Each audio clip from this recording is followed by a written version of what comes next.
یہ آرزو ہے کہ اپنے آقا کو دھڑکنوں کا سلام لکھوں، یہ آرزو ہے کہ اپنے آقا کو دھڑکنوں کا سلام لکھوں، لفظ سے شبنم کے موتی لے کر میں ان کے قدموں کے نام لکھوں، میں ان کا ادنا سا امتی ہوں، کیسے ان کی شان لکھوں، خدا سے الفاظ سہت عطا ہوں، میں ان کا کلام لکھوں۔ سچ ہے کہ خطرہ اغیار بہت ہے، ارے سچ ہے کہ خطرہ اغیار بہت ہے، بس کیا کرے صحابہ سے پیار بہت ہے۔ لگ گیا جس کا خون صحابہ کی خاطر، ولا خوف علیہم ولا هم یحزنون۔ میرے واجب الاحترام بزرگوں اور بھائیوں دوستوں اور میرے دائیں بائیں بیٹھے ہوئے آفتاب کے دمکتے اور چمکتے ستارے علماء کرام، آج کی اس عظیم الشان فقیر المثال کانفرنس کے اندر آپ حضرات سے پہلی دفعہ مخاطب ہونے کا شرف حاصل کر رہا ہوں۔ آپ نے پہلے بھی ایک جید عالمی دین مولانا جمیل صاحب کو سنا، پھر اسی جیلن ویلی کے سرخیر حضرت مولانا مفتی نسیم صاحب آپ سے مخاطب ہوں گے، اور اس کے بعد مہمان اکرام آپ سے مخاطب ہوں گے۔ تو میں صدیوں کا سفر لمحہ میں طے کروں گا، آپ کو پتہ بھی نہیں چلے گا کہ تقریر ختم کیسے ہوگی۔ تو آپ کی توجہ میری طرف رہنی ہے۔ رجب کا مہینہ، پھر اس کا اختتام، رجب کے اندر بہت ساری خوبیاں ہیں۔ آپ دیکھیں گے اسی رجب کے اندر آپ کو شیر خدا حضرت علی المرتضیٰ کی یوم پیدائش بھی ملے گی، اور آپ کو اسی رجب کے مہینے کے اندر حضرت امیر معاویہ کی یوم وفات کا دن بھی ملے گا، اور اسی رجب میں آپ کو معراج بھی ملے گی۔ سامعین محترم، آپ دیکھیں اللہ رب العزت نے جب پاک پیغمبر علیہ السلام کو بھیجنا تھا تو اللہ رب العزت نے ان سے پہلے برکتیں جاری کر دی۔ اللہ رب العزت نے پاک پیغمبر علیہ السلام کو بھیجنا تھا، اس سے پہلے اللہ رب العزت نے رحمتیں جاری کر دی۔ جب پاک پیغمبر علیہ السلام آئے اس کائنات کے اندر، ان کے آنے سے زمانہ جگمگا اٹھا، ان کے چہرے کی چمک سے دن کو روشنی ملتی ہے، ان کی زلفوں کی دھمک سے رات کو چاندنی ملتی ہے۔ پھر ایک وقت وہ بھی آیا حضرت ابراہیم علیہ السلام کے جانے کے بعد بہت سارا عرصہ گزر چکا تھا، آپ علیہ السلام اللہ سے یہ التجا کر رہے ہیں، اے اللہ مجھے کوئی نبی ماننے کے لیے تیار نہیں، اے اللہ مجھے کوئی رسول ماننے کے لیے تیار نہیں۔ اللہ رب العزت نے جب یہ فیصلہ کر دیا آسمان کی بلندیوں پر کہ میرے اس پاک پیغمبر کو، اپنے لاڈلے محبوب کو، اس آخری نبی کو، جب یہ سارے نبیوں سے اعلیٰ، آج لوگ کہتے ہیں کہ ہم سفر کر کے جہازوں کے اندر چاند پر پہنچ گئے، ارے ان دنیا کے کافروں کو بتلاؤ تم چاند تک چلے گئے، ہزاروں میل کا سفر کر کے جہازوں پر چاند پر چلے گئے، اپنے آپ کی کامیابی سمجھتے ہو؟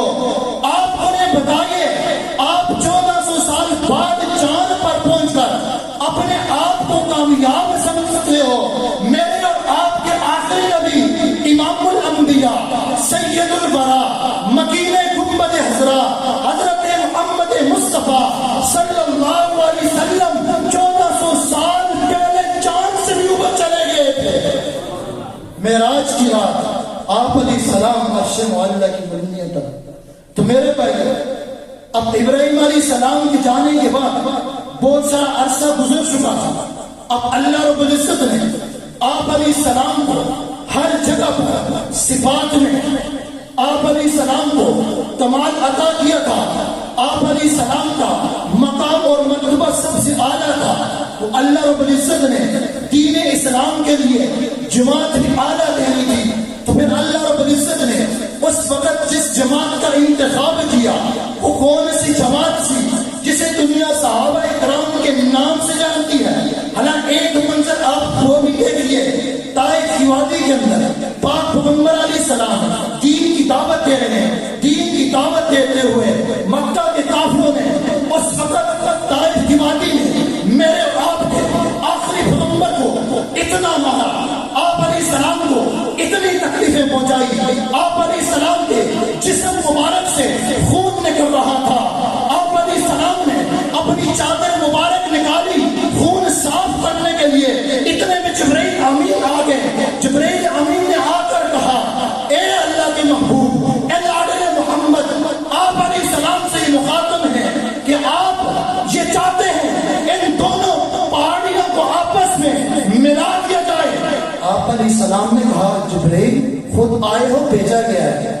جبرائیل فرمانے لگے بھیجا گیا ہے قربان جو اس نبی پر. آپ علیہ السلام نے فرمایا جا کر پیغام دے دو، اگر یہ آج یہ لوگ میری بات نہیں مان رہے، سیدھے راستے پر نہیں آ رہے، انشاءاللہ ان کو کل ہدایت مل جائے گی. تو یہ آپ علیہ السلام کی دعائیں تھیں اس امت کے لیے.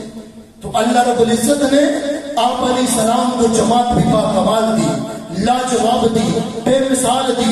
آپ دیکھیے آپ علیہ السلام کو جب صحابہ اکرام ملے، سیدنا صدیق اکبر رضی اللہ تعالیٰ عنہ، آج اگر کوئی مسلمانیت کی بات کرتا ہے، آج کوئی امت کی بات کرتا ہے، تو امت کا آغاز بھی سیدنا صدیق اکبر سے ہے، مسلمانوں کا آغاز بھی سیدنا صدیق اکبر ہے.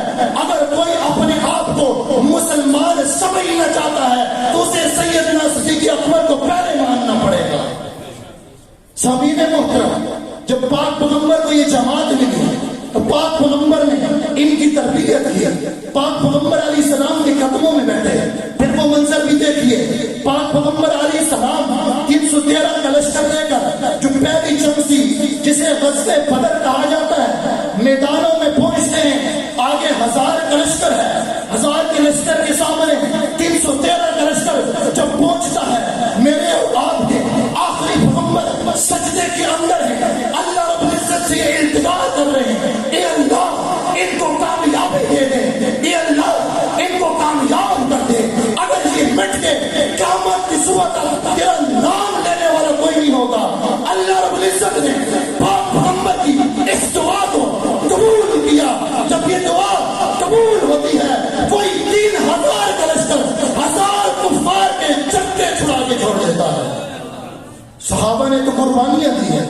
قرآن کیا کہتا ہے، ان اللہ اشترى من المؤمنین انفسهم واموالهم بان لهم الجنہ. آج دنیا کے اندر آپ دیکھیں سارے کھیتی باڑی والے لوگ بیٹھے ہیں، آپ کی گندم تیار ہو جائے، مکئی تیار ہو جائے، آپ کی دانے تیار ہو جائے، لوگ لے جاتے ہیں منڈیوں میں بیچنے کے لیے. قرآن کہتا ہے ان اللہ اشترى من المؤمنین، تم لوگ جا کر اپنی جو ذخائر ہیں وہ دکان کے اندر منڈیوں میں بیچتے ہو، لیکن صحابہ کو اللہ رب العزت کی ذات خریدنے کے لیے تیار ہے. ان اللہ اشترى من المؤمنین، یہ جو صحابہ ہیں من المؤمنین، ان کو خریدنے والا خود رب ذوالجلال کی ذات ہے. ارے کیا خرید رہے ہیں؟ ان اللہ اشترى من المؤمنین انفسهم واموالهم. صحابہ اکرام کے مالوں کو خریدا جا رہا ہے، جانوں کو خریدا جا رہا ہے. اے اللہ دنیا کے لوگ یہاں سے اپنا مال لے کر منڈی پہنچتے ہیں، منڈی میں فروخت کرنے کے بعد یہ دنیا کے لوگ ڈالر لے کر آتے ہیں، پیسہ لے کر آتے ہیں. تو صحابہ کو خرید رہا ہے. ان اللہ اشترى من المؤمنین انفسهم واموالهم، ان کے مالوں کو خریدا جا رہا ہے، ان کی جانوں کو خریدا جا رہا ہے. ان لوگوں نے بدلے میں پیسے لیے، بدلے میں ڈالر لیے، تو صحابہ کو خرید رہا ہے. اے اللہ صحابہ کو بدلے میں کیا دے گا؟ اللہ رب العزت قرآن کے اندر اعلان کر رہے ہیں، سنو دنیا بھر کے لوگوں، بِأَنَّ لَهُمُ الْجَنَّةَ، میں صحابہ کو بدلے کے اندر جنت عطا کروں گا. آج دنیا کے لوگ کہتے ہیں فلانا مسلمان نہیں تھا، فلانا ایسا تھا، جن کے جنت کے تذکرے رب نے 1400 سال پہلے اعلان کر کے قرآن میں ذکر کر دیے. انہیں کوئی پہنچ سکتا ہے؟ کوئی دنیا کا اٹھ کر کوئی لائن کوئی خنزیر کے پہنچ سکتا ہے؟ انہیں اس بات کا علم کیا؟ آپ دیکھیے ایک سپاہی کا تذکرہ آپ کے سامنے کرنے چلا ہوں. حبیب ابن زید انصاری صحابی ہیں, بڑے عظیم صحابی ہیں. مسلمہ کذاب کا دور چل رہا ہے. حبیب ابن زید انصاری صحابی باہر نکلتے ہیں. مسلمہ کذاب نے پوچھا, حبیب ابن زید انصاری صحابی مجھے کیا مانتا ہے؟ انہوں نے مسلمہ کذاب کو کہا, تجھے دنیا کا غلیظ ترین کافر مانتا ہوں. کہا آپ علیہ السلام کو کیا مانتا ہے؟ انہوں نے کہا آپ علیہ السلام کو آخری نبی مانتا ہوں. اس نے کہا حبیب ابن زید انصاری کو حوالات میں بند کر دیے گئے. اس کے بعد پھر پوچھا گیا, پھر حبیب ابن زید انصاری صحابی نے کہا مسلمہ کذاب تجھے کافر مانتا ہوں, آپ علیہ السلام کو آخری نبی مانتا ہوں. اس نے اس کا دایاں بازو کاٹ دیا. اب حبیب ابن زید انصاری صحابی کا دایاں بازو کٹتا ہے. اس کے بعد اس کی والدہ کو بلایا گیا. والدہ آتی ہے, بیٹے کا حال دیکھتی ہے. جب والدہ نے بیٹے کا حال دیکھا, ارے والدہ رونے لگی, آسمان کی طرف ہاتھ اٹھا کر دعا کر رہی ہے. اس کے بعد والدہ واپس چلے گی. پھر حبیب ابن زید انصاری صحابی سے پوچھا گیا, اب بتا. مسلمہ کذاب نے کہا مجھے کیا مانتا ہے؟ اس نے کہا حبیب ابن زید انصاری صحابی نے تجھے دنیا کا غلیظ ترین کافر مانتا ہوں, آپ علیہ السلام کو آخری نبی مانتا ہوں. پھر ان کا بایاں بازو کٹ گیا. پھر والدہ دیکھ کے رونے لگی. پھر آسمان کی طرف دعا کر رہی ہے. پھر والدہ واپس لوٹ گئی. اس کے بعد پھر پوچھا گیا. پھر حبیب ابن زید انصاری صحابی کا ٹانگ کٹتی ہے. پھر دوسری ٹانگ کٹی. پھر والدہ آئی. والدہ نے بیٹے کا جب یہ منظر دیکھا, مجھے بتاؤ دنیا بھر کے لوگوں جب یہ منظر والدہ دیکھ لے پھر اس پر کیا گزرے گی؟ ارے والدہ نے جب دیکھا بیٹے کے بازو کٹ چکے ہیں, بیٹے کی ٹانگیں کٹ چکی ہیں, لیکن بیٹا اعلان کر رہا ہے کہ مسلمہ کذاب دنیا کا غلیظ ترین کافر ہے. والدہ رونے لگی, آسمان کی طرف ہاتھ اٹھا کر دعا کر رہی ہے. والدہ واپس چلے گی. اس کے بعد حبیب ابن زید انصاری صحابی کو سر کٹتا ہے. والدہ کو بلایا گیا. والدہ آئی. جب والدہ نے بیٹے کا سر دکھا, بازو پہلے کٹ چکے تھے, ٹانگیں بعد میں کٹ چکی, اس کے بعد سر بھی کٹ چکا. والدہ نے یہ منظر دیکھا. والدہ مسکرانے لگی. دنیا کے لوگوں نے پوچھا جب بازو کٹ رہے تھے, جب ٹانگیں کٹ رہی تھی, تو رو رہی تھی, بیٹے کا سر کٹ گیا, تو مسکرا رہی ہے. قربان جاؤ اس بات پر. والدہ یہ کہنے لگی جب بازو کٹ رہے تھے, جب ٹانگیں کٹ رہی تھی, میرے دل کے اندر اس بات کو ڈر تھا میرا بیٹا کفر کا اقرار نہ کر دے. جب میرے بیٹے کا سر کٹا, میرے دل کے اندر قرار آ گیا, میرے بیٹے نے میرے دودھ کا حق ادا کر دیا. تو پھر بتاؤ دنیا بھر کے لوگوں, صحابہ نے بچایا کچھ نہیں, صحابہ نے بچایا کچھ نہیں, صحابہ نے بچایا کچھ نہیں. تو پھر صحابہ کی عظمت کے لیے, صحابہ کی نموز کے لیے, صحابہ کی تقدس کے لیے آپ اپنے استقلال کے ساتھ چلیں گے. یہ میدان کے اندر نکل کر صحابہ کی نموز کا دفاع کرے گا, صحابہ کی عزت کا دفاع کرے گا. آپ پوچھئے ہم تک دین پہنچانے والے کون ہیں؟ آپ پوچھئے ہم تک شریعت پہنچانے والے کون ہیں؟ آپ پوچھئے ہم تک آزاد پہنچانے والے کون ہیں؟ آپ پوچھئے ہم تک نماز پہنچانے والے کون ہیں؟ آپ پوچھئے ہم تک سنت پہنچانے والے کون ہیں؟ آپ پوچھئے ہم تک طریقے پہنچانے والے کون ہیں؟ آپ پوچھئے ہم تک آپ علیہ السلام کی نماز پہنچانے والے کون ہیں؟ دنیا کے لوگوں کو جواب ایک ہی آئے گا, صحابہ صحابہ صحابہ صحابہ صحابہ صحابہ. نے شوق نام صحابہ کا, کل چرچا صحابہ کا,